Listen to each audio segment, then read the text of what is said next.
What's up, YouTube? Welcome back to the Crypto Kindness channel. I am here this morning with a regular visitor to the channel and someone that's become a good friend, Jake Sharpe. What's happening, my friend? Hey, everything's good. Launch is tomorrow, but actually in pretty much less than 24 hours, so we're getting close. Less than 24. Yeah. You said, sometime on the 28th. You haven't given any times. I see a lot of people beating you up for launch time. You've been very, very consistent in saying, I'm not going to tell anybody. I don't want to give the contract address out too early. I don't want people to be able to, try to snipe this or do any shenanigans. So how you feeling though? You anxious? You nervous? Where's your state of thoughts? Definitely not anxious, primarily just excited. You know that feeling when you get the energy jolt in your body? I have that 24/7 to the point where I can't even fall asleep anymore. So I want the launch to get over it. Like, put me in a coma, wake me up after launch. But then the issue is I'm the one doing the launch. Right. So like I can't go in a coma. That's too funny. I can imagine, like, you're hyped up, everything, you've got the audits done and stuff like this. So I'm going to jump right in. I've got a couple of questions. I want to be pretty direct and to the point this morning. I know you've done several streams. The majority of the information is out there. I have watched a few of those streams. Obviously, you and I have streamed together.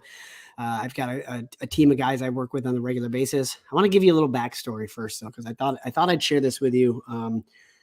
When you first started talking about Titan significantly, I don't know, about 3-4 months ago, I was like, no, I'm not investing. I can't.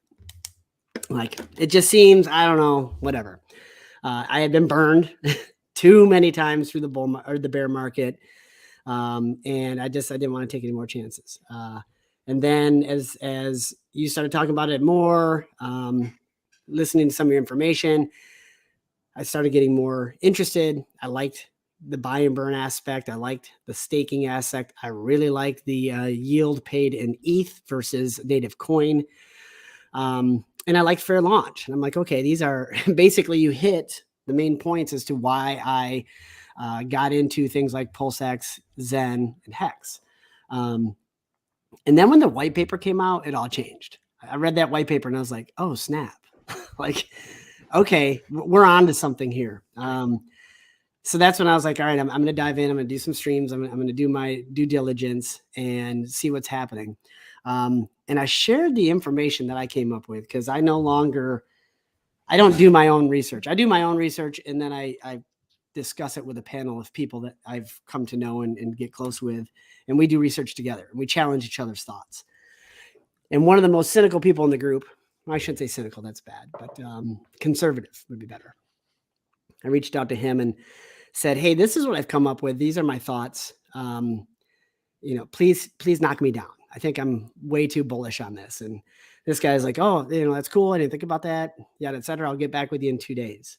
And then I get a text from him yesterday. It just said, OMG, we need to talk. And I was like, okay, I think we're on to something here. So I'm excited, but I want to ask questions. It's going to be hard for me to contain my enthusiasm while we're talking here. But I have to tell people, like, you got to do your own research. And do your own research is so important in crypto. And everybody says it. It's almost like the cover your butt type of thing to say. But no, it's serious. You gotta read the white paper.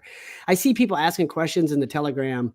It's like, oh my God, you clearly haven't read the white paper, but you're talking about investing 10 ETH. This is stupid. This is like what stupid on steroid looks like. So do your due diligence. And what I'm going to do is I'm going to put a couple links in the video description here to the other streams that I've watched that have brought me value, to yours and my first stream, to the white paper, and to the TG. So people will have access. If you're watching this video, you can just go right to the video description after this interview is done and have access just to the information that you need. So with that being said, well done. That white paper is the cleanest white paper I've ever read. It's awesome. Well done. But I'm gonna hit you with something real quick. So I got a little bit of a problem and I want to discuss it publicly here with you. So when you and I talked, I guess it was about 2 weeks ago at this point, the initial liquidity pool was going to be 350 billion Titan and 28 ETH. And at that point, the first audit was pretty much already done.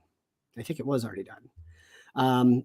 And since then, you have stated that the initial liquidity pool is changing. It's what now 100 billion Titan and 8 ETH, which is 1/3. Why the change after the first audit, and why is this initial liquidity pool not in the white paper? Yep. So the reason the initial liquidity pool is not in the white paper is because after the first 5 minutes, it becomes irrelevant.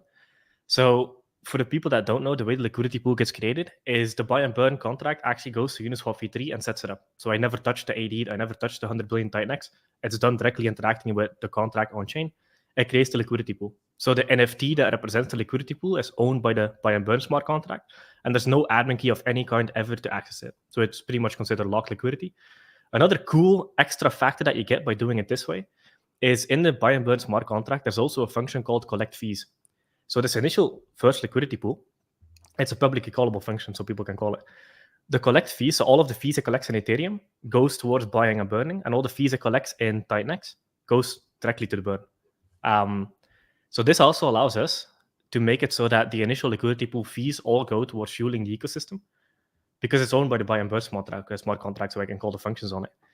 Now, the reason we changed it from 28 Ethereum and 350 billion Titan to 8 Ethereum and 100 billion Titan is because we want the price to move up very, very quickly. And the smaller the liquidity pool, the better. And this also allowed us to do, because one of the biggest things we ran into with the second auditor is there are these things called flash loan attacks and MEV arbitrages, where once you call, since it's a publicly callable function, when somebody calls the buy and burn smart contract to run the buy and burn function, and they pay for the gas fees for the swap, and they get a proportion back to cover their gas fees, this goes to something called the mempool, and then all of the miners can see it on the network before it actually executes. So what they can do is they can take an uncollateralized loan from Aave or whatever. They can buy TitanX on market, trigger the buy and burn, and then sell it down again, which creates these spikes on the chart where it moves up, and then it goes back to the exact same price. So what we implemented is we implemented a swap cap. So in the start, it's going to start at 1 Ethereum per buy and burn. So if there's like 100 Ethereum sitting in the buy and burn, people will have to call it 100 times because it does 1 Ethereum at a time per swap. And this prevents this flash loan MEV arb attack because the slippage is not big enough for them to make profit.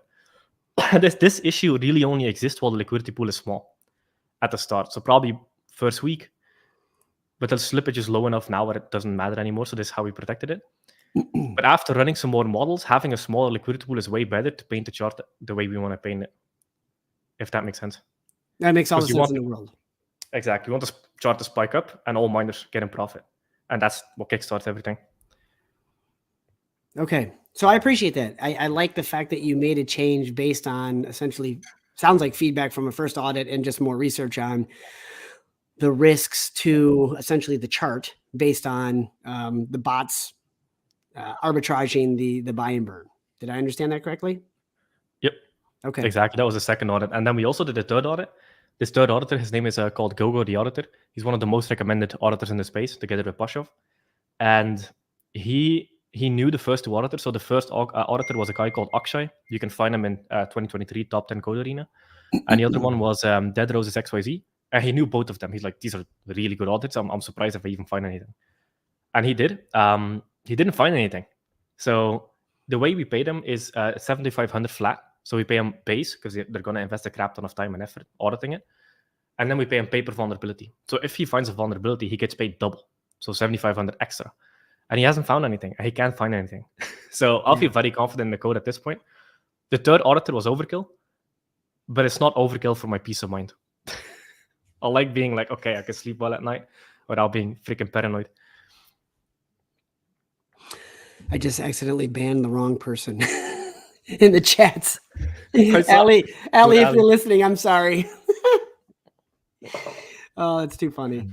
I'm an idiot. Oh, well. So I got distracted there. So no, that's awesome. And the thing the reason why it didn't bother me really too much is because you've been very public about it. So it's not like you were trying to hide something with this initial smart contract that's minting 350 billion. Now it's 100 billion. So I will start over and say it's 100 billion, 8 ETH, and that's final. No change. I mean, we're launching tomorrow, correct?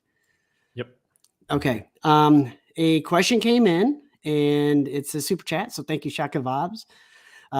Will Jake make a commitment today that neither he nor his entity will acquire any TitanX tokens directly or indirectly from the initial minted liquidity for at least 7 days after launch. Why do I need to wait 7 days? I'm a user like everybody else. Like I'm sitting ready with. No. So this, I think this question is specifically from the one-time mint of 100 billion Titan. So none of that's going to you. That's going only to. Oh, okay. Yeah. Because there's two different things. Here you have buying on market and initial liquidity, which anybody can do because it's all on chain. It's not like there's a function like, hey, only Jake is allowed to buy. Like that's not how it works. So that there's nothing to worry about because like I'm going to be the one deploying the contracts, which means that I probably don't even have time to be part of the initial liquidity pool. The other thing is the 8 Ethereum and 100 billion TitanX, like I explained in the beginning, that is owned by the buy and burn smart contract. So I can't touch that liquidity. It's locked liquidity. Gotcha. So just to be cut and dry on this as well, the initial minted liquidity of 100 billion for the liquidity pool, you're not going to touch. I can't. Okay. That's the thing. I can't. Yeah. And it's all on chain. Like everybody's going to be able to read the code and see what happens and stuff. So everybody can verify this. It's all going to be on Etherscan. Nice. Yeah. Verification is everything. So this is too funny. The chat's interesting here. So, okay. So that answered that question. Thank you for being clear on that. Now, one thing that I want to learn more about, which, and I'll tell you, this is one of the main reasons why I started to get pretty excited about Titan. I've never seen anybody do 3 audits. I love I can't get enough of the idea of audit your auditors. And we've seen 2 audits before. Usually it's the same company. Sometimes it's a third company. But the fact that you brought in somebody after you had everything buttoned up from the second audit to then audit all of that. I just said audit more than like I've ever said it in my life just now. But where did you get that idea? I was watching a DeFi security summit. So every year there's a big summit called DeFi Security Summit where all the big protocols come together, like Lido Finance, etc., etc. And for the people who are super deep in crypto, the only thing you really see is like a project gets 1 audit and then that's it. But if you listen to these big behemoths that are like in the top 100 of crypto, they have a whole security audit process where they do multiple audits and they get multiple firms on it. So they do an audit. So the auditor audits the audit, that audit the auditor. And they do at least like 3 to 4 audits. Like all of these big protocols with 3 to 4 audits, it's only like the small little niche things that only do 1 audit. So it's actually more common security practice to do at least 2 and 3 if you want to be really sure, because you're only really sure about the code if the third auditor or whatever number of auditor can't find any issues anymore. That's how you know it's good. Because if you have, like, for example, the first auditor found 2 criticals, which was like one line of code. It was like an unchecked keyword in the code. The 2 criticals, 3 high, and the second auditor found 1 thing, and the third auditor found nothing. So that's kind of how it works. And if we only did 1 auditor, the second auditor problem would never have found. And since the second one only had 1, and he's like, dude, I can't find anything else. I was like, I still want to get a third guy on it. And here, there's no more issues. So that's why we did a third one. Gotcha. And tell me about the third one. I mean, is there, what is the incentive here? Is it like, hey, if you find something, you get like $50. So it's, these guys are like, whatever, I'll just do a quick run over. Or is there significant reward for finding something? Yeah, there's significant reward. So the first auditor was just base. That was like $9,000. The other auditor was base plus paper vulnerability. And he got like 2,500 base. And then it went all the way up to roughly 9,000 with all the vulnerabilities that he found, which was only 1. So we paid him close to $7,000 just for 1 finding. And the third auditor was 7,500 base and then 7,500 extra if he finds at least 1 or 1 critical or 1 high. It could be like 1 little word in the code. That's all it takes to get an extra 7,500. So these rewards, you need them to be massive because there needs to be incentive to find it. Gotcha. Okay. No, that's good. I mean, I want to know that they're working hard because there's a big nut at the backside if they find something. I don't want a guy that's like, I got $100. I want 10K or 5K or something like this. So you're saying 7,500 is their reward for finding something bad. Perfect. That's exactly what we want. So the next question I have is surrounding, and to let everybody know who's listening, first of all, thank you for being here.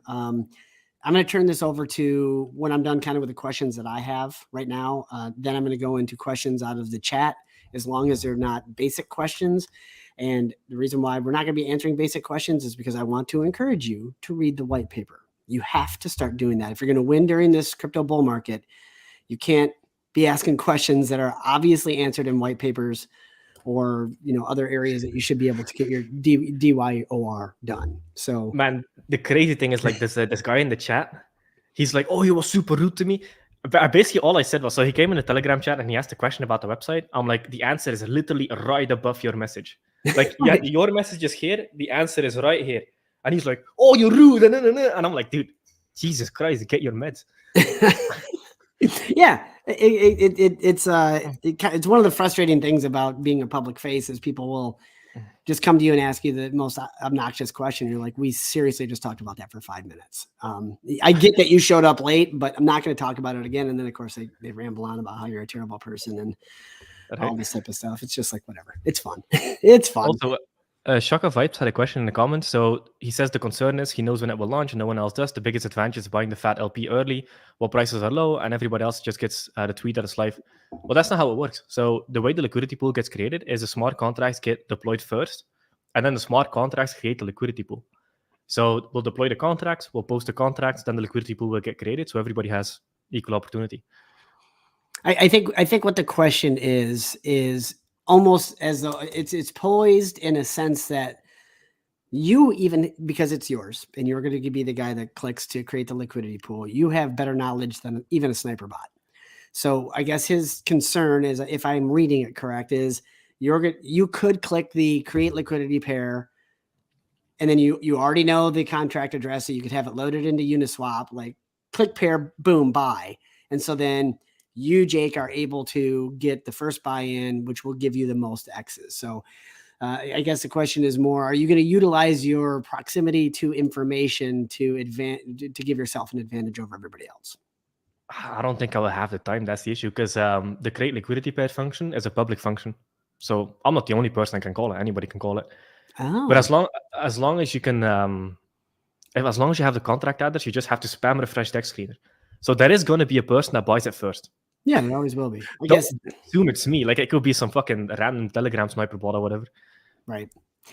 Okay. So, I mean, I don't want to beat that dead horse anymore. It is what it is. I mean, it's fair, I'm not going to do it. It's as fair as possible. So thank you for... And this is also kind of, because I remember you were talking about it in the back room. So buying on market it's a strategy for the degens. You're probably going to end up doing okay. But it's only 8 Ethereum. So it's not like you can come in and buy 100 grand on market. Because if you buy 8 Ethereum in an 8 Ethereum pool, you eat roughly 50% slippage. So you lose 50% and your position is double. Your position cost average is double. Yep. So if people want to play the liquidity games, like, you can only really play it with like $1,000 if you want to play it safe.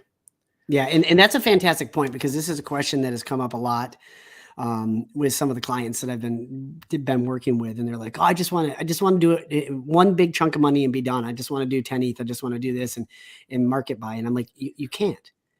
There isn't enough there. Like, you'll end up paying $20 for Titan, and that's stupid. Exactly. So understanding that it's only 8 ETH in the pool. And here's the other thing that I think is lost kind of in this discussion, which is, I think people are worried about, or not worried, or potentially excited, both sides of the coin, that day one there's going to be some significant price action. And I believe they're right, because there's going to be a buy and burn bot that's buying off of the market. And for day one, the market supply is capped at 100 billion. But if anybody does short-term mints, day two, you're going to be diluted out. So if you make a buy on day one and think that holding that and that only is going to go to the moon, that's a risky play, because day one, day two, more's coming onto market, more's going to hit liquidity. Day three, the exact same. Day four, the exact same. Now there are things in place, the staking, the minting, durations, all of this type of stuff, which will, I believe, keep less of that coming into the sell pool than, say, we saw with some other projects like DXN or Zen. But that doesn't mean that it isn't going to happen. I mean, degens will be degens, and they're going to be trading the crap out of this early on. Sure. But don't get wrapped up on this one little detail of, oh, I need to be first in this pool to make the most money. That is a very short-lived window. That lasts maybe 3 days. And Maybe. then you're Probably gonna, an hour. yeah, exactly. Probably not even that. And then Exactly. you're going to lose out to all of the people that spent their time minting and just going about their life. But speaking of minting and more specifically, staking. So I've got some questions surrounding the staking. In the white paper, which is very well laid out, if you haven't read it, read it. It talks about all of the staking payouts, day 8, day 16, day 24, then you have the 28-day payouts and the 60-day payouts. Did I miss any? 90, one, and there's a bunch of them, but I believe you've answered this before, but I want to ask for clarity. So if I do a 7-day mint, I end, claim, and stake immediately. When that ticker rolls over to day 8, I will get paid out on that 8-day pool. Is that correct? Yep. So Okay. that's a good question. So the way the staking works is it's calculated 24 hours after the contract launch hour. So if it, for example, launches at 1 p.m., it will trigger over the next day on 1 p.m. the next day, UTC time, because Ethereum is UTC time, the Ethereum chain. Okay. So if you get it like hour 23, minute 59, as long as your shares register and the smart contract from your stake, you're going to get the payout. Gotcha. Okay, perfect. And then the payout is in ETH, not Titan, which is awesome. The next question is do I have to end my stake to be able to harvest my ETH yield, or can I be taking the ETH yield out while the stake is still active? Yep. So your yield is liquid, your TitanX is locked. So when you do a stake, you can do up to 3,500 days. The longer you lock, the more shares you get. So the longer you lock, the more percentage of the payout pool you get because you're protecting the price. So you should get rewarded more. So your TitanX tokens are locked until the end of your stake, but your yield is liquid. So every time a payout day triggers, you can go to the dApp and you can claim. You don't have to claim per stake. It gets aggregated to the wallet. So you can just claim all of your Ethereum yield from one button. It's going to be on the payouts page. Okay. You'll see mine, stake, payouts, buy and burn. It's in the payouts page, and there's just one big blue button, claim Ethereum payouts. That's awesome. I mean, it's a lot like DXN or DBZN in the sense that you keep your stuff staked, but you can always be taking your yield out, which is fantastic. The next question surrounding that then is you mentioned the website, and for whatever reason, a lot of people are getting bent out of shape about the fact that they can't access your website right now. It says password. I saw somebody saying this is a scam. Only people with passwords can get in. Like, no, you're going to remove that password necessity when it launches, correct? Exactly. Yeah. So the way it works is, it's relatively simple to get. So we deploy the contracts, we link them together. It's a multi-step deployment process because we have multiple contracts working together. You have a TitanX core, and then you have the buy and burn smart contract, which are segregated out. So we link them together. Then we have to upload them to the dApp so we make sure they're interacting with the right contracts. Once that is done, we clear the cache. Well, actually, we remove the password gate page, we clear the cache, and then everybody can access. They connect their wallet, and they can click big blue buttons.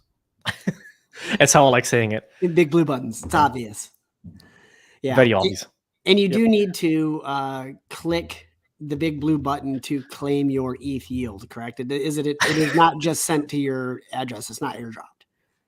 Yep, correct. Yeah, and this is for security reasons because if you directly send it to somebody's wallet, there's a lot of stuff that has to happen security-wise. So it's better to just claim and let users do it with their own private keys. Yeah. Okay. Perfect. Man, I'm running out of questions. The one thing that I would like to learn more about that I'm not sure anybody has asked, and if they have, I've missed it. So you've answered my questions, and at this point, I will slowly turn over questions to the chat and things that just pop up as we go along.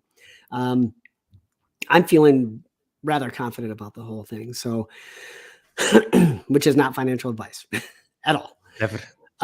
Yeah, never. Do what you want. Do your own research.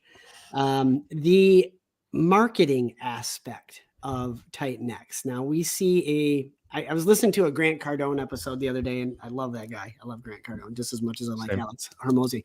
And Grant Cardone said something that was rather impactful to me, or not to me, but he said something, and it was impactful to me for my current job. And then I realized the value of it in cryptocurrency. And what he said is, and this almost goes specifically to this question here. Let's skip this and talk about Zen. No, this is not a Zen, but we can, whatever.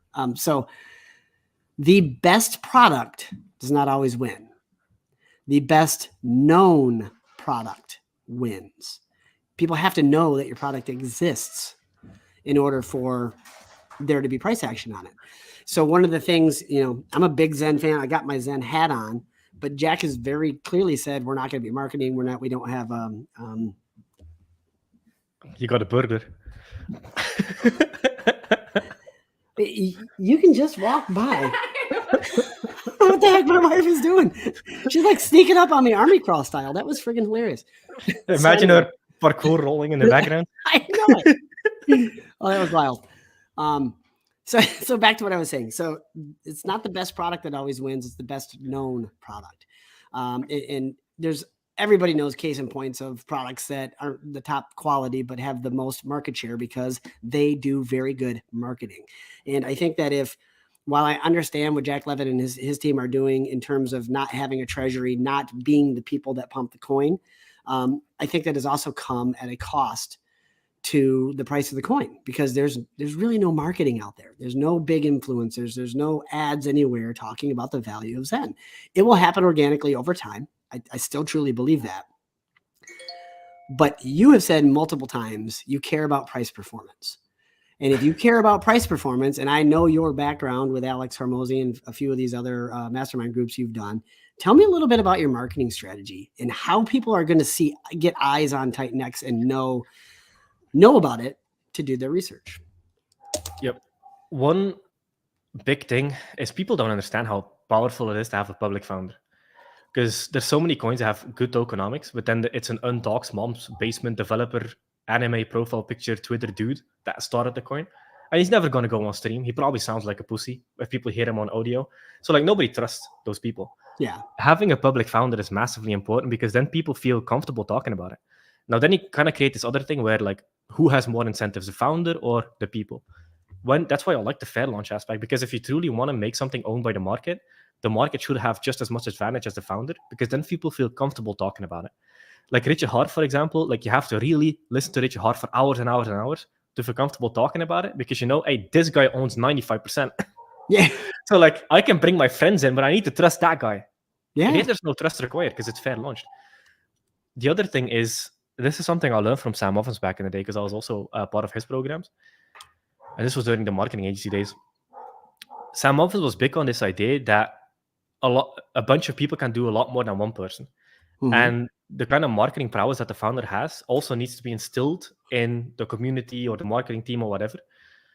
The best way to do that is to give them the tools. So, for example, he talked about this because most of his programs were actually just around peak performance. How do you manage yourself? How do you manage your mental state, etc., etc.? And that was 50% of his programs were one of the best peak performance trainings I've ever gone through. And he said, okay, I'm over here in this corner, optimizing myself, taking the tropics, making sure my health is good, my energy is good, my sleep is good, tracking my sleep metrics, etc., etc. And I'm I can perform only so many hours a day. What I need to do is I need to implement all of my performance practices and incentivize everybody in the company to do the same thing, because they become more productive as humans.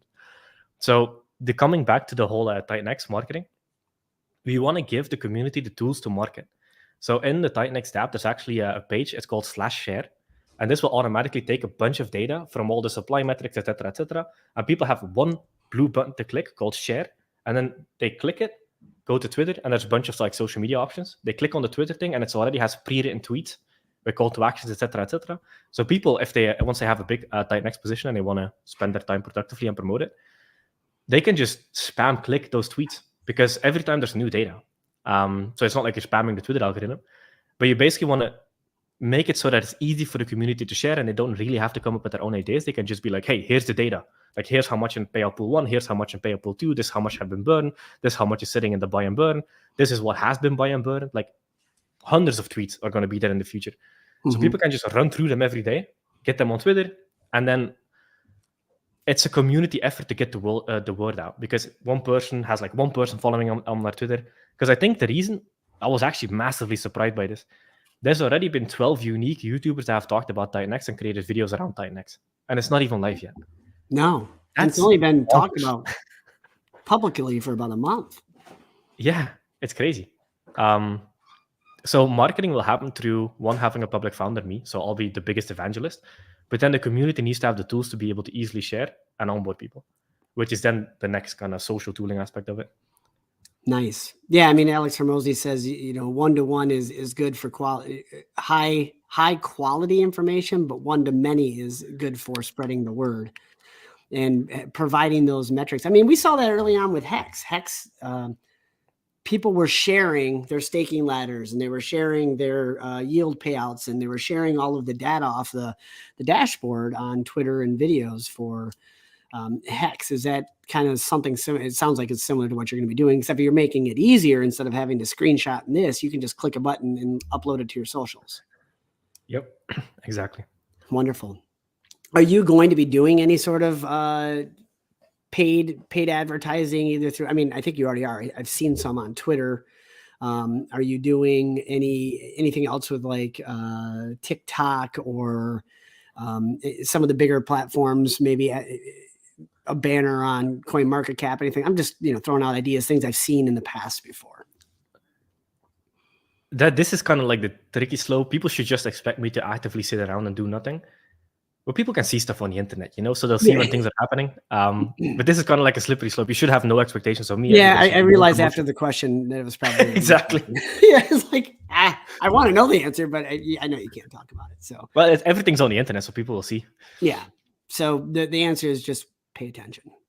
Yep. Pay attention. So, what is your plan? And I'm following up because you said this, which is you plan to be very active in being the ambassador. Are you going to be reaching out to big YouTube channels like Ivan on Tech, or some of these other ones that talk about the things that Titan embodies, such as fair launch, buy and burn? There's a lot of pretty big influencers in the Pulse Chain Hex community that are not maxis. They're not, they're chain agnostic, so they talk about everything else. How are you planning to get in front of bigger names to amplify that one-to-many message? So far, it's gone pretty good. There's already been like a couple big Hex influencers that have shown interest. But like and this is what I understand, like the whole Hexagon influencer, if they're specifically focused on like promoting the Pulse Chain ecosystem, the biggest thing, which I respect a lot, is they want to see the protocol work and not get hacked, etc., and have like months of operation before they talk about it, which I respect. So this will kind of come over time. And the biggest thing the community can do, and this is kind of the whole, I got taught this by Alex Hermosi, is not one-to-one, but like in one of his programs. With Alex Hermosi, he coined this term called Weaponized Community. And if you want to get in front of somebody, it's incredibly easy to do if they have like 20 people respectfully talking about or like asking questions or getting their perspectives on TitanX. Not like raiding people's Twitters or YouTube streams or whatever, but just respectfully asking their perspective or whatever. It's kind of like Inception. If they hear about it in one of their comments, they see it on the side of their eye, then okay, they see it again a week later, and then before you know it, they're like, wait, what is this thing actually? Because people can't stop talking about it. So a lot of this will also come down to Weaponized Community. I'll be doing direct reach out and stuff, but I think having them be active in their community is kind of like, hey, this is very similar to what TitanX is doing, or like, have you heard about Jake? That's probably going to be the best type of way to kind of get in there. Because Ivan on Tech, for example, like he used to watch my live streams back in the day, like he was in the comments and stuff. So Ivan is an awesome dude. So maybe there's something up from that. Yeah, we'll have to see. And a lot of that just comes from channel growth. Like I have noticed as my channel has grown, I have more access to larger channels. It's kind of I call it the rule of a half. Like a larger channel will usually talk to somebody that has half their followers. That's a good point. But if it's too little after that, depending on the quality or the content of the character of the individual. So as you grow, it gives you more access to other people. So you're going to be doing a lot individually to grow, but getting on a big channel or doing spaces. Do you do or plan to do any Twitter spaces? I'm a big fan of YouTube streams because it's evergreen. The issue with spaces is like they happen and then they kind of disappear into the ether. Yeah. So I'm like, I think YouTube streams are a way more productive use of time. And then if the community members want to start promoting TitanX, I think the best thing to do is just pull up the dashboard. If you don't want to show your face, just don't have your camera there. You can just record your screen, create like a YouTube channel or whatever, and just share the data, record a little bit of content, because that's evergreen. And then the way people learn about crypto is they see something on Twitter or they hear something in a YouTube comment or whatever. They go to Google, they look up TitanX crypto, then they go to YouTube, watch a bunch of videos. So YouTube is like the conversion engine for anybody in crypto, pretty much. So the more YouTube stuff is out there, the better it will be, and it's evergreen. Like your video now can be watched 3 years later and be like, oh, so this is how it works. Yeah, it is fascinating. YouTube is the go-to for it's YouTube. It's the go-to for everything. I mean, I just rewired my house and did a bunch of plumbing. And guess what? I learned it all on YouTube. So it makes sense that continues for that. So you need people making YouTube content with tutorials. Pretty much. And there's already been like the Verge was gonna do like a thing where he goes in with one Ethereum and then every week he kind of shares the stats. Like, hey, this is what's happening now. This kind of where we're at. I'm like, that's smart. I like that. But he has his face, so you can also do like just dashboard, like, hey, this is kind of the statistics this week, this is kind of what we've seen change. Like, it's very easy to create content around data because it never runs out. Yeah, that's true. That's accurate, especially if you're continuing to update it. I like the Verse. I got to get on. I am looking forward to this. I've been relatively quiet over the last 2 months, and you've been building your crypto. I've been building an addition on my house. So I'm very excited. In the next month or so, I'm going to have a dedicated studio, and then it's game on for the bull market. I mean, I'm probably going to try to do like daily streams, tutorials, all this type of stuff, because I'm going to win, and I'm going to win big this time. And that's my commitment to myself, man. I lost. I got my teeth kicked in over this bear market, and I'm not going out like that. So I'm going to have fun. It's going to be a lot of fun. That's awesome. I like that. Yeah, man. And I can feel it already. Like, I know you and I were talking in the green room beforehand, just the amount of energy that's coming in right now. It's like, wow, it's tough to sleep. It's so much fun. Hey, but it's also this thing, like becoming a crypto influencer is probably one of the most lucrative things you can do in crypto. Seriously. So like people like building around this industry, either becoming like a Twitter influencer or YouTube influencer or shooting content or like building on top of things or whatever you want to do. Crypto is the most asymmetrical industry I've ever seen. Like, for example, there's this guy, we can talk about his morals and stuff, like that's not what this is about, but his name is the Moon Carl. He went from working in a grocery store to being a billionaire in 5 years, and he did it through being a crypto influencer. Yeah. He pretends it's like, hey, I bought Bitcoin and that was it. No, you didn't. You were a crypto influencer. That's what you did, and you got sponsorships and like the exchange links, etc., etc. But like the crypto, there's a lot of money in crypto, man. So building some kind of personal brand in crypto is one of the most asymmetrical things you can do. Yeah, I did it just because I wanted to learn.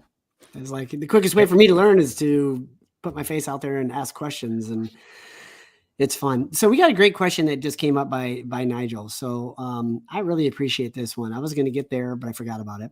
So thank you, Nigel. Everyone who knows about, understands, and supports TitanX is going to get in on day 1. So what happens on day 2, 3, 4, etc.? That's a fantastic question.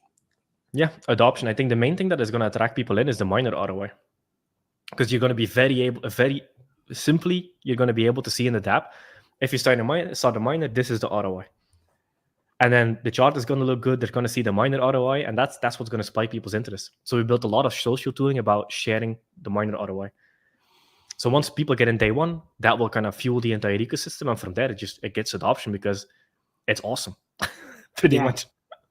Yep. Well, and you kind of answer. So it's interesting. It's a great question, but it's paired with an answer that you kind of gave out. But we got to connect the dots, which is a lot of it, Nigel, will come from your willingness to share your dashboard. So if you have a stake that mints out or that you claim and it's in profit, or it's distributed to you more ETH than it cost you, share that. It's as simple as that. So it's one to many. Your voice goes to all of the people that follow you, either on Twitter or if you have any other sort of social programs, or you tag somebody. If you don't have a big following, you tag a few people. You tag Jake, you tag myself or whatever. And, there's going to be a time when he gets too busy, and hopefully I get too busy where we can't respond to all those tags, but it still draws in other attention. So there's ways to do it, but it's a fantastic question. I will also answer with this. With a lot of the people that I've been speaking with, and I think this is an important thing for people to know, there is no sense of urgency to mint the second it launches. And this is my take. Jake, I'd love to hear your opinion, but with Zen, there was this huge buzz around, I got to get this early C rank. I got to be the first one there. And Gwei went through the roof. In my first mints, were not profitable because they were long-term. The price had bled out and I paid too much in gas early on because I wanted to be early. I didn't lose much, but it doesn't matter. With Titan, you don't have to click the button the second it launches. You don't have to click the button the first 3 hours it launches. As long as you mint in that first day to, if capturing a low C rank and the highest EAA is in the lowest mint price. God, there's so much game theory in it, dude. Like, this is what gets me so excited. But you have 24 hours is really what I'm getting at. Like, you don't miss your kid's soccer game. Don't, stay up all throughout the night. Just chill out. And a lot of the people that I'm talking to actually aren't planning to participate in the first week because they want to watch. They just want to sit back and watch. They're not worried about, missing out on 0.03 of an EAA or anything like this because they understand the math. Yet while it's a little bit that they'll miss out on, they still are very early if they're in the first 7 days, and they're just going to watch. And these are the people that I've been communicating with for the last 2 years, and we've all learned, do your own research. And sometimes your own research is simply observing what's happening in the market and not FOMOing. So while, yes, I think a disproportionate amount of people will participate in day one versus later, I don't think at all that it's dead after day one. In fact, I know some very big money people that are just going to be patient. What do you have to say on that? I mean, am I wrong on the whole first day participation thing? You have 24 hours before the difficulty increase happens. So you can call the daily update the difficulty increase, and you'll also see a timer on the dApp of like when the next tick over is in the contract. As long as you're in during the first 24 hours, you get all the day one stats. Like, it's not based on number of miners or number of Ethereum, like nothing like that. So it ticks over based on day. So it's time based. So as long as you're during the first 24 hours, like, you get the same stats as somebody that did it the first minute. You get a little bit higher T rank, but like the difference is like 0.01%. So you're not in a rush. Not in a rush. And yeah, it all just depends on where you want to be. Another thing about the question, and it's a great answer that Nigel asked, is right. It's a combination between what Nigel asked and what you said about sharing the socials. Think about what Trevon did with Hex. Or I'm sorry. Well, he did it also with Hex, but think about what he did with Zen. He shared his dashboard on a regular. Many of his streams, he'd be like, "Oh, today I'm claiming a 160-day mint, and here's my profitability, and it's up 20%, it's up 2x, whatever have you." He chronicled his journey with Zen the entire time, sharing his dashboard on socials, and he's probably the biggest Zen influencer as a result because people just followed him. And so, you're telling me that the Verse is going to do something similar with Titan. I don't know what my plan is yet. My plan is to finish my edition and then get to work. But there's so many options for, I should say, there's a lot of value in that the sharing of socials. And when someone like Trevon did it for Zen, it'll be interesting to see if he gets into Titan. I have a sneaking suspicion that he's just going to be tempted. He might say no, but how many times have we heard him say no? And then he's like, forget it. I'm just going to ape in. So there's value in that. So the fact that you brought or made it so that it's easy to share, I think is really cool. This is so funny. Like, for example, Trayvon, I like Trayvon a lot. Like, I'm a paid member on his channel. Like, I think Trayvon is like one of the best crypto influencers because he's just honest and raw. He asks hard questions. He says the hard stuff. He doesn't care. It's awesome. Yeah. So Trayvon, I have he's probably going to participate because, man, he's out there buying camel racing coins. So it's like, okay, you can do that, but then like you have TitanX over here. He's going to participate. I'm almost sure. I'm pretty certain about it. Yeah. Because if you're degenning into like camel racing coins, What's funny about that? Last night I degened into a oh gosh, what was it called? I wish I knew the answer. It was basically Russian dancing lady, and it's not Russian, it's something else, but like Croatian or something. But it's a meme coin, Russian dancing lady, and I took one look at it. They've got a website that shows all these videos of this random lady dancing in the streets in Russia, and it's always the same lady. Dude, it did so well in such a short period of time. It wasn't camel racing, but it was a freaking riot. I'm like, oh yeah, I'm definitely going to make some ETH on this one. And I did. It was fun. But I have no idea where it is now. That is not an endorsement by any stretch of the imagination. But, you know, camel racing would probably do well for a short period of time. So maybe you should make some videos about that. What is the outlook for staking in, say, the payouts being like 28 days, 60 days, 90 days? What is your thought process? So let's talk through a couple strategies. Nothing we say at this point is financial advice. Nothing we say ever is financial advice. I'm just going to ask some questions surrounding strategies. Obviously, Jake is in a position where, being the founder, he's going to have to be careful with what he says. But the big question that I hear a lot is strategy. What I did in Zen versus what I would do differently if I was in Zen, I did all long-term mints. And that was stupid, as I learned later, because I didn't get a chance to recycle those mints into more ETH and then mint more down the road. I waited until the price bled out to the bloody bottom. And now most of my mints, while still in profit, it's not really worth, by the time I swap it, it's not. So whereas, again, Trevon cataloged his experience, and the whole time he was doing short mints, midterm mints, long-term mints, and he was profitable the entire time. And he turned a little into a lot by doing ladders. So I am going to do this differently. I am going to do some short-term, midterm, and long-term. But do you have a sense, based on your data, of is there a sweet spot for if you're going to do a short-term mint, where that would be, or a midterm mint? And yeah, that's the first question I have. That was a very long question. Mining ladders in general, I think, is a good strategy because you never know what the price is going to do on market.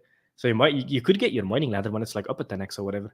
So even though you get less coins, it might be worth more. And you also have a lot less competition. I think leaning towards a mining ladder strategy is probably the best, because then you can do, like you said, the compounding thing where you sell it on market, start more miners, like that kind of whole game. Yeah. And then the maxing chats can just go max everything, which my gut feeling tells me that it's going to outperform. But I think mining ladders are the safest. You have something coming out every time. You can do it at what you want. You can pay your groceries. You can do stuff with it. Because 280 days, like that, even though it doesn't sound like a lot, it's still 9 months. It's 9 months. Yeah, exactly. And in 9 months, the cost of Ethereum and Gwei is going to be significantly higher. Now, it's not like some of the other staking ladders where the cost to claim it is relative to how long it's been there. The cost to claim will be the same for a 1 day as it is a 280 day, correct? Yep, exactly. So you're not going to get housed on that. Okay. So you don't really have a sweet spot where you think, yeah, if you've got some coming out here and staking it, this might be a better place for catching early dividends? Wait, can you repeat that question? I didn't get it. So the ETH dividends from staking, do you think there's a sweet spot for risk versus reward of doing short-term mint, so you're not maximizing the number of Titan you get, but you're able to stake earlier, so you're getting earlier ETH rewards? I mean, there's a lot of game theory in Titan where, because if you're early, you get the most amount of Titan because it drops off a cliff relatively quickly. Because I believe you create value through scarcity, not through abundance. And basically, the earlier stakeout pools, the earlier staking pools, like the payout pools for stakers, there's going to be a lot less TitanX on market. So even if you have a little bit, you can probably get a big chunk of a staking pool. So you have game theory there. And then you also have game theory in the future where if you're one of the early miners and you max everything out, you get the most possible TitanX tokens, you can probably secure a very, very large staking position forever, because nobody will be able to produce the same amount of Titan that you have, which is kind of going to push people out of the staking pools of Titan and into other stuff like Hyper, etc., stuff built on top of Titan. But there is this big game theory where early miners probably aren't going to sell because they know, hey, I can get the same number of coins. And two, if I sell, I'm losing my position in the staking pool. Yeah. That's going to be very interesting to watch. Yeah, indeed. I did a lot of research for Titan by looking at the DBZen or DXN cycle. And the people that did the best in DBZen staked early because they got the biggest payouts of ETH. Now, that payout structure is different than Titan. So don't just, hear that and say, oh my God, I'm going to do this. Like, you got to understand the difference between how DBZen was built and how Titan is built. But I do believe there is some value in staking early. If you want to have the ETH drip. So it's like a risk reward. If you're doing a shorter term mint and staking, the reward is an ETH drip sooner. And if you're doing long term, while you're not getting the ETH drip quite as soon, you're getting more Titan. And in my opinion, the value is going to come. The value proposition for Titan is going to come sometime after the halving of Bitcoin, assuming we follow a similar cycle. Because much like Zen, there's going to be a point where it's just too expensive to mine Titan. And especially if you need to mine more to be relative in the overall share of the total supply. So if you have to do a 280-day miner and the bull market's going to end in 3 months, then that's not a good value proposition. So what happens? Those people have to buy off the market. So there is going to be a sweet spot where there's a change from mining to buying. And we're seeing that now with Zen. So you just got to consider these things. Like short-term gets you ETH drip, long-term gets you more Titan. Where do you want to be in the cycle when you're claiming in terms of return on value or return on investment? Yeah. So that's what I'm talking about. That's like after I started diving into this, the game theory you've built into this thing is just insane. Hey, I nerded out over game theory, and TitanX is the best game theory I've ever seen. Seriously, even if I'm the one building it, which wouldn't make sense if I'm so obsessed with game theory. Right. So a Titan is designed to go from hyperinflationary to hyperdeflationary very quickly. And I think it will, just based solely on once we get into the fever pitch of the bull market, people aren't going to want to mine. They're just like, no, exactly. I want it now. I will buy now. I will market buy. And one of the things I did a stream with Crypto Profeta a couple months back pertaining to Zen, and he said this basic thing. He's like, there will be a point when mining long term is no longer profitable because ETH is too expensive, Gwei is too expensive, and we're in the height of the bull market. And people don't want to do that. They won't. It's not delayed gratification at that point. It's instant gratification. And those people will be buying Titan from the people that minted it today.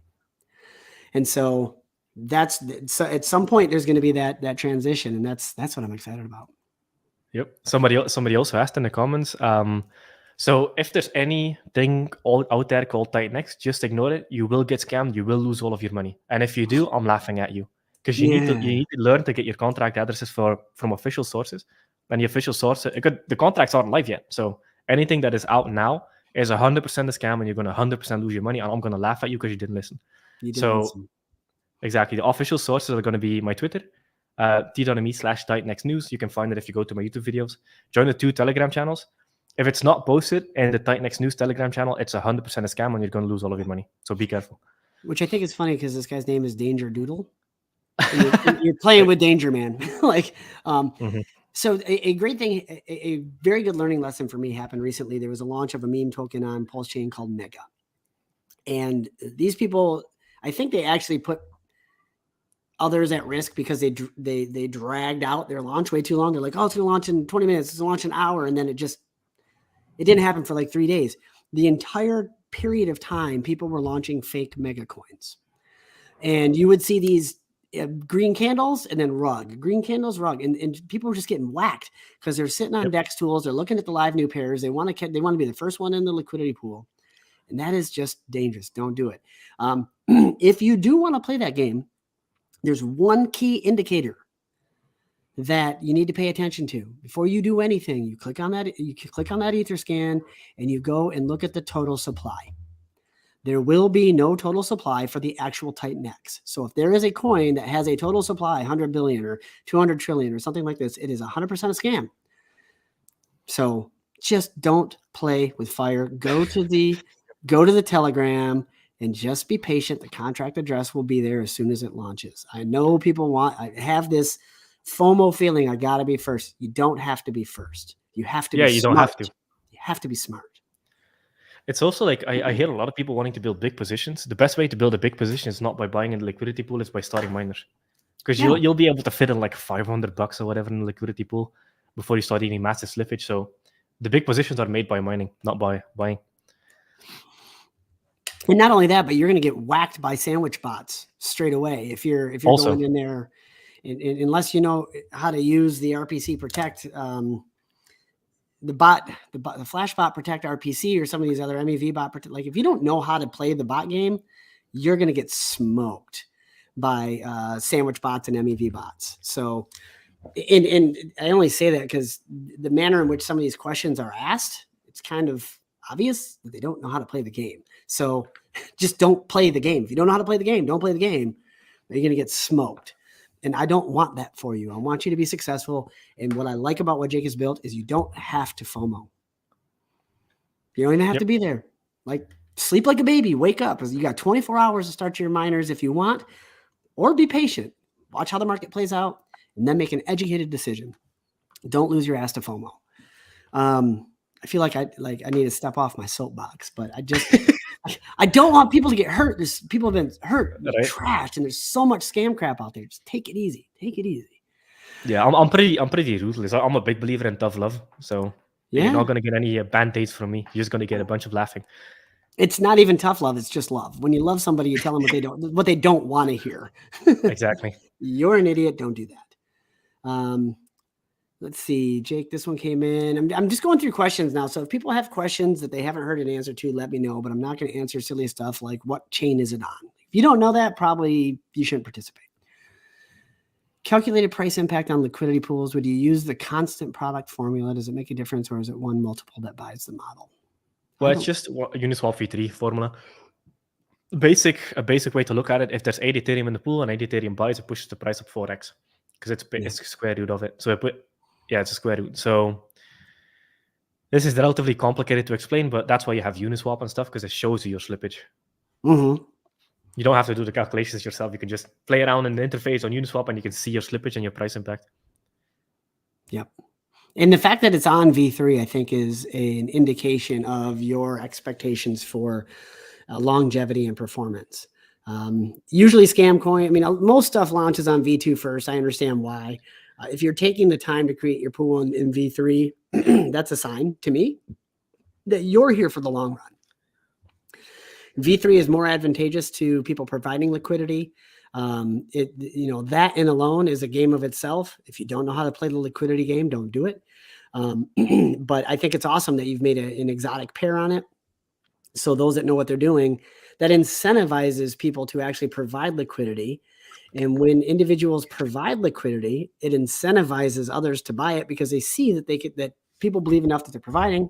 They can exit their position if they need to. It's this awesome snowball effect that's going to be built into this.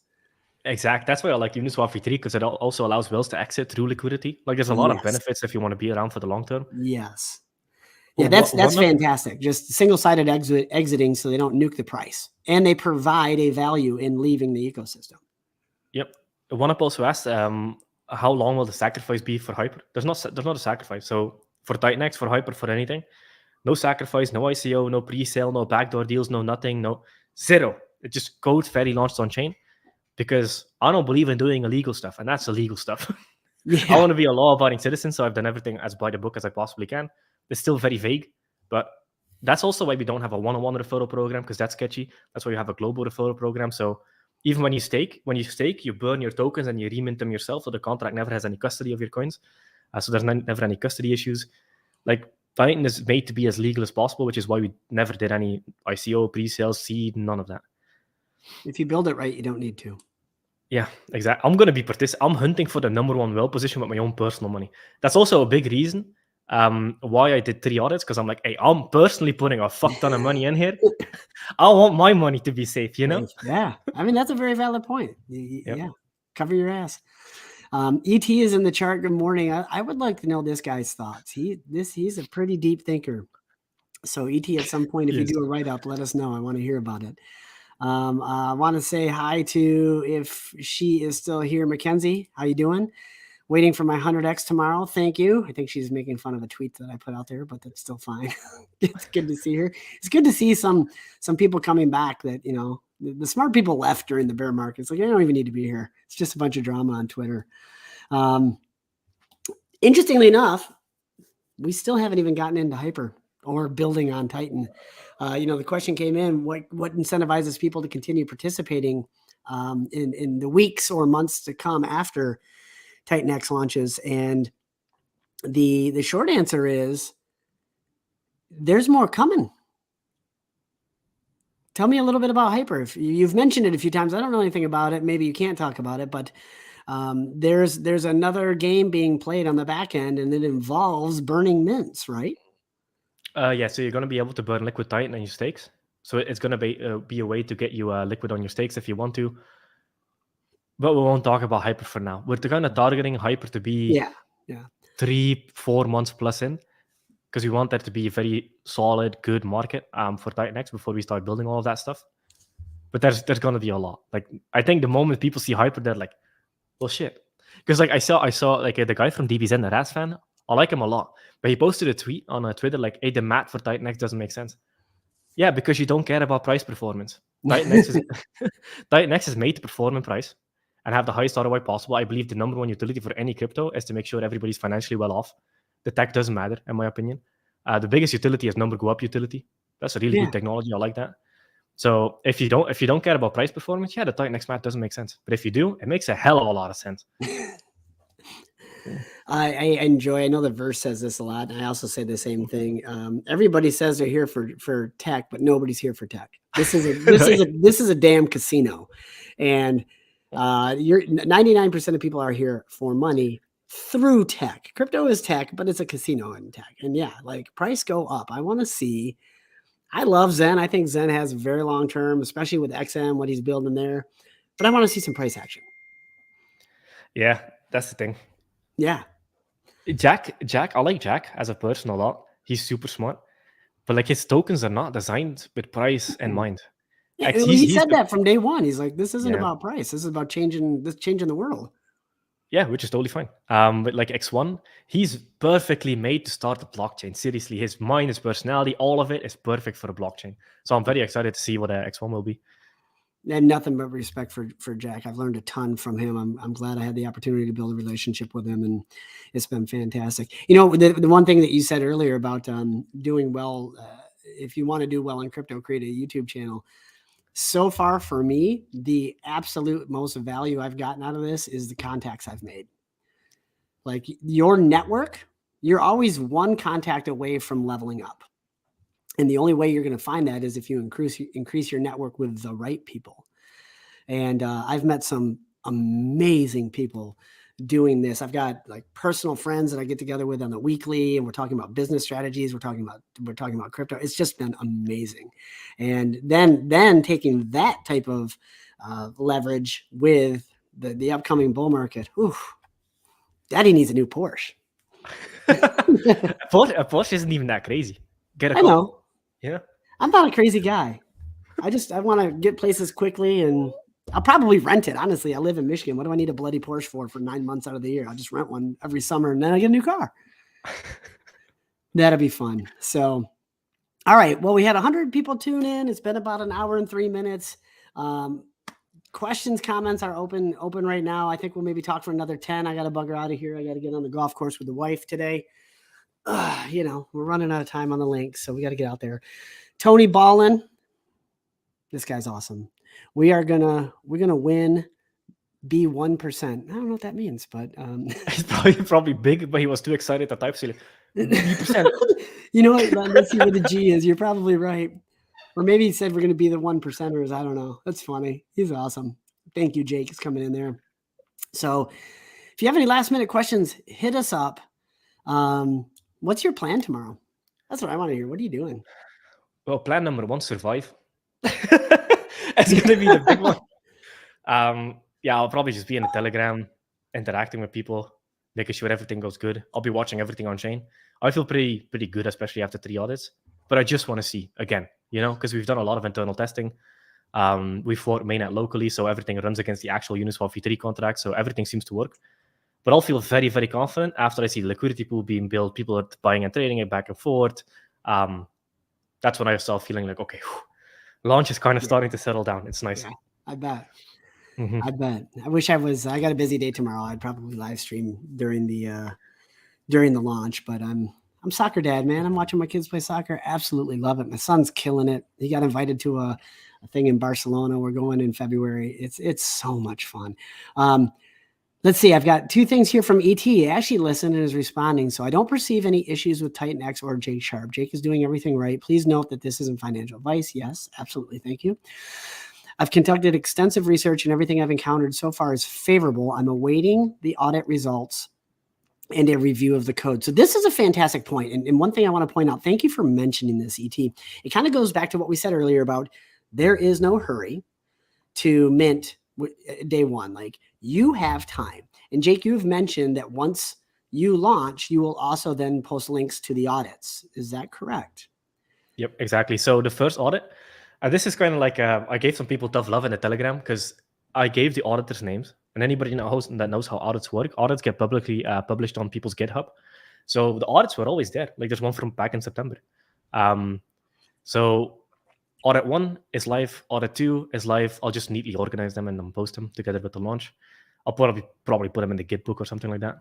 Like the docs.titanx.win. The third audit will not be live on day 1. Because I told them, hey, don't worry about writing a super neat audit report. Do that after launch. Just make sure the code is good so we can deploy it on mainnet. Sure. He's like, hey, I haven't found any issues. So the third audit will come a little bit later, but the first 2 are already live. Awesome. I haven't posted the links, but like they're in the auditor's GitHub. Yeah, that's awesome. So there's a lot of value in what ET said here. Is this is doing your own research on how it's supposed to be done. So you don't need to ape in as soon as Jake posts that is live. You can then go to the site and look for the audits, and you can go read them yourself. You can take a little bit of time. ChatGPT is your friend. I don't know if the code's going to be published somewhere or if it's going to be in the audits, but you can use ChatGPT. Well, actually, you can. You can? Because you can, because when you put the code in ChatGPT, the only thing ChatGPT does is hallucinate, and it will create issues that don't exist. Because like so many meme coins do like ChatGPT audit, bro. All of the auditors like this, the ChatGPT audits are one of the dumbest things to ever exist, because ChatGPT starts making shit up. Like it talks about the code doing stuff that it's not even designed to do, and etc. etc. So there's a bunch of hallucinations when it comes to like AI style audits. So just read the audit report, pretty much. Okay, so that was a bad idea. That was it. Let's act like that question didn't exist. Yeah, because then I see the Telegram. Oh yeah, ChatGPT says this, and I'm like, exactly. Freaking idiot. Thanks, Jeff. Here's a question. I always like to talk about this, and I've got an answer for this, but I'd love to hear your answer. So I'll tell my answer because it's my favorite statement. I say this all the time now. What happens when everyone sells their TitanX on day 20, 280, and the price dumps? Richard Hart quote that I love. This is an imaginary horrible. An imaginary, what happens when everybody sells their house and the real estate market dumps? What happens when everybody sells Tesla and the Tesla stock dumps? Everybody is not going to sell on the exact same day at the exact same time. And in fact, the people that know what they're doing in crypto, if everybody sells, I promise you, there's going to be some whales picking it up at the 0.78 Fibonacci level and filling their bags and printing in the future. That's what I say. What do you say? Imaginary horrible. Yeah, just an imaginary horrible, pretty much. Like, that applies to everything. Like, TitanX will dip 40, 50, 60, 70, 80% as well. It's all part of the game. Yep. It's going to do that in the first day. Maybe. Guess we'll see. Yeah. It's going to be botted up. It's on Ethereum. There's going to be bots and they're going to be taking profit, and you're going to see a 50% pullback. It'll probably last 5 minutes at the most, but it's going to look like a normal chart. Nothing goes up and to the right. It does over time, but not indefinitely. You're going to have, learn Fibonacci trading or retracement. Just learn it. In the bull market, that is your best friend. RSI and Fibonacci retracement. If you understand that, you'll understand where opportunity lies and where buying tops exist, and reading, looking at the DEX tools, the DEX screener, looking at 5-minute, 24-hour volumes. Like, there is so much data available on the trading of cryptocurrency that if you just spend 2 hours a day for a week, learning the important things on what to read on some of these, you'll never buy a top. But most people don't do that. They just want to go to a stream. They want to go to Twitter, like, "Ooh, this guy said he's going to do it. I'm going to buy." And I say that because guess what? I did that. This isn't like pointing a finger at anybody. I'm looking at the guy in the screen right now, like that idiot right there did it. And that's how we learn not to do it.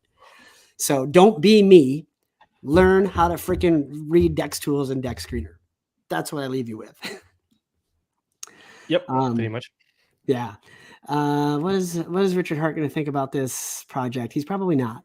He's not going to. Exactly. Yeah. Man, the dude's running $3 billion cryptocurrencies. I think he has bigger things to focus on. Yeah. Than, And this isn't on full chain, so he doesn't care. Exactly. And that's fine. Buy and burn goes into pool. Does Jake know when each buy and burn happens? This is a great question. I think people have missed this because it's a small detail, but it's an awesome detail.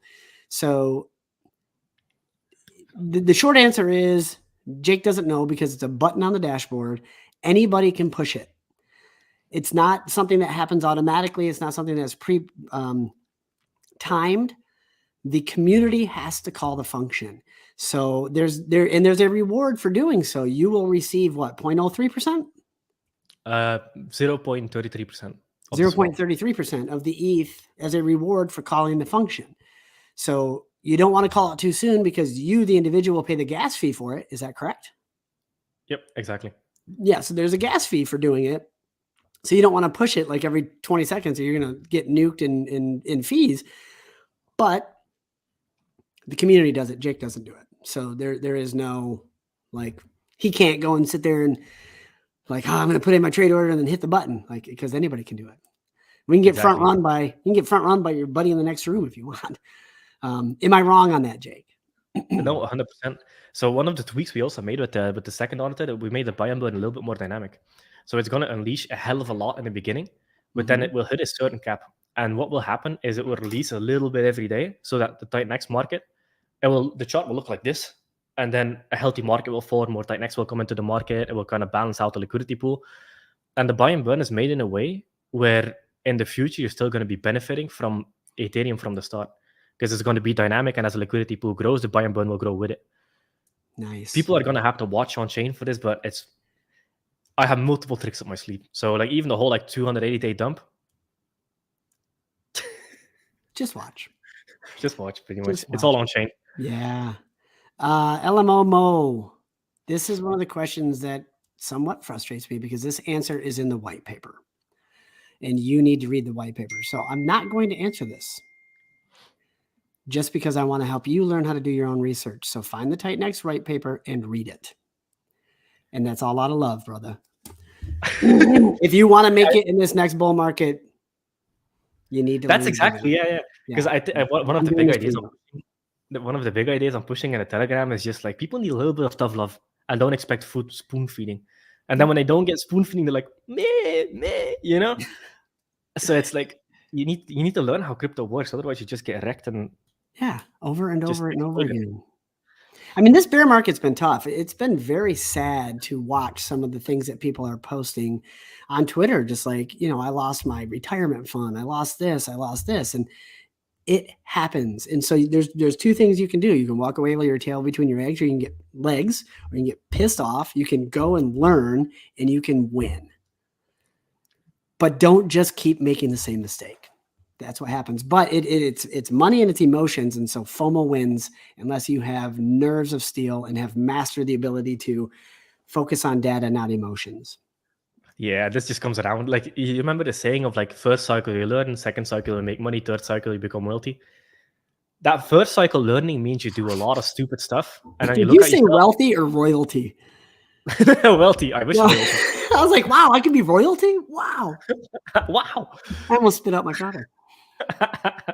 Yeah. That's all right. Sorry. Go on. I lost my train of thought. I know.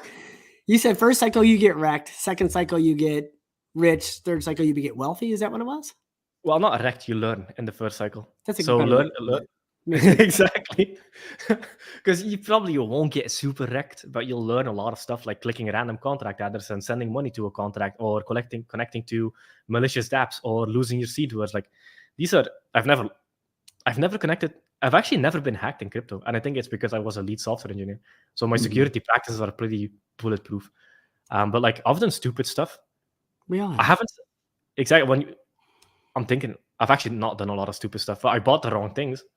That for sure happens during everybody's first cycle. You want to know what the stupid thing I did was? And guess what? Most of the people on this chat did. Hindsight, I laugh at myself.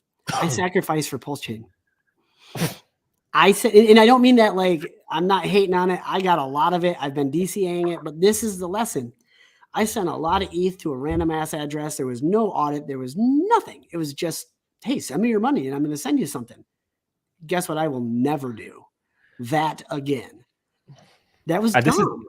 I mean, fortunately, it was Richard Hart. It worked out fine, but like hindsight, I look back at that and I'm like, what a stupid idea that was. Right. I mean, these sacrifices are pretty much a way to make the founders rich and wreck the community. Because when you look at all these sacrifice charts, they're never going to pump extremely hard. Like maybe they do like a 3 to 5x. 100% what you're saying. Thoughts on the 9-inch launch price dump? It was a sacrifice. It was a sacrifice token. They did not deliver on their timeframes. And so people when that happens, people get frustrated, they get desperate, they get worried. And as that cycle goes through the emotional cycle, they're like, as soon as this launches, I'm selling my coins. I'm tired of it. And look at the chart. It's exactly what happened. It launched and all the people that got their free air or their airdrop from sacrifice sold. And it's probably, I think it's going to be a great DEX. I didn't sacrifice because I learned the lesson. But I think what they're doing is really cool. And if you're a meme coin trader or you want to learn the liquidity game, there's opportunity there. It'll come back. But this is Jory's here. She laughed when I said my thing about Pulse Chain. I dig her and I dig A-Bit Hex. I think they're just freaking classy people. They're great. I would love to meuld them in person. Jory, it's really great to see you here in the chat today. Thank you for being here. And she said, I'll never sack again for sure. They're a couple, right? Because I remember I did a stream at like A-Bit and Hex Line like a while back, like 2 years almost, or a year and a half. Yeah, they're smart people. I like them a lot. I believe they are. I don't know for sure. Maybe they're just good friends, but quality people. I did a stream with A-Bit. What a great guy. I'd love to connect with him again. But okay, I think I'm going to wrap it up at that. We've had some great questions. I'll give it maybe another minute to see anything comes through. I don't understand here. Got to do something about the 280-day dump. I don't like. Where is this coming from? Because I guess he's talking about the buy and burn pretty much. The dynamic buy and burn. Yeah, I guess the assumption is everybody does 280-day mints to get maximized to maximize their Titan position, and when it comes out, it dumps. Like you can look at Zen right now and realize that that's not happening. People that did max term mints aren't dumping because it's just at profit. And if you dump and pay the ETH fees to sell, you're underwater. So what I'm doing, I'll just tell you what I'm doing is I'm staking. I'm doing short-term rolling stakes of my Zen so I can earn more because I still believe in the protocol. And I believe that once XN comes out, once the bull market hits, the people that didn't mint a year ago are going to be buying from the people that did. So I want to make sure I still have it. So I disagree with this, but I've actually been wrong before. I mean, come on, right? No. But what do you say? I mean, I want to hear your thoughts. What was the question? There seems to be this kind of overarching concern about a 288-day dump. And it's not a big deal at all. Like it's how would you easily explain this? There's a lot of options outside of selling. People can stake, people can buy a market, people can sell, people can burn, people can do whatever they want with it, provide liquidity. Exactly. So a percentage of people will do each of those, and that's how you create a market.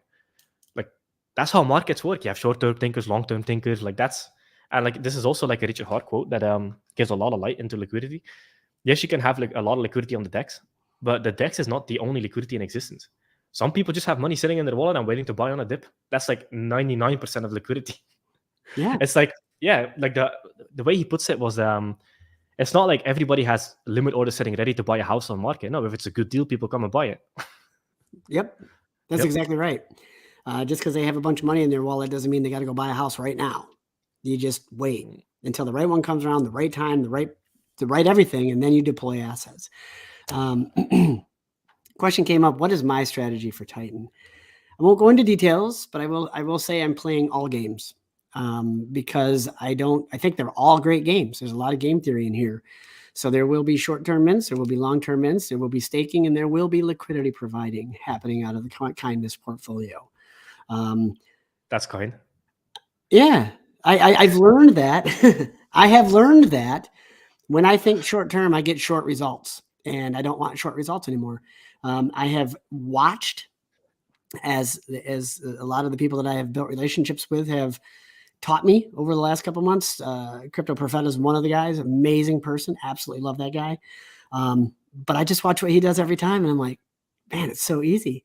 These guys, these whales, the people that we all talk about, they do very little. They get in early. They provide liquidity. They do any staking or if any sort of protocol provides a yield option, they maximize it.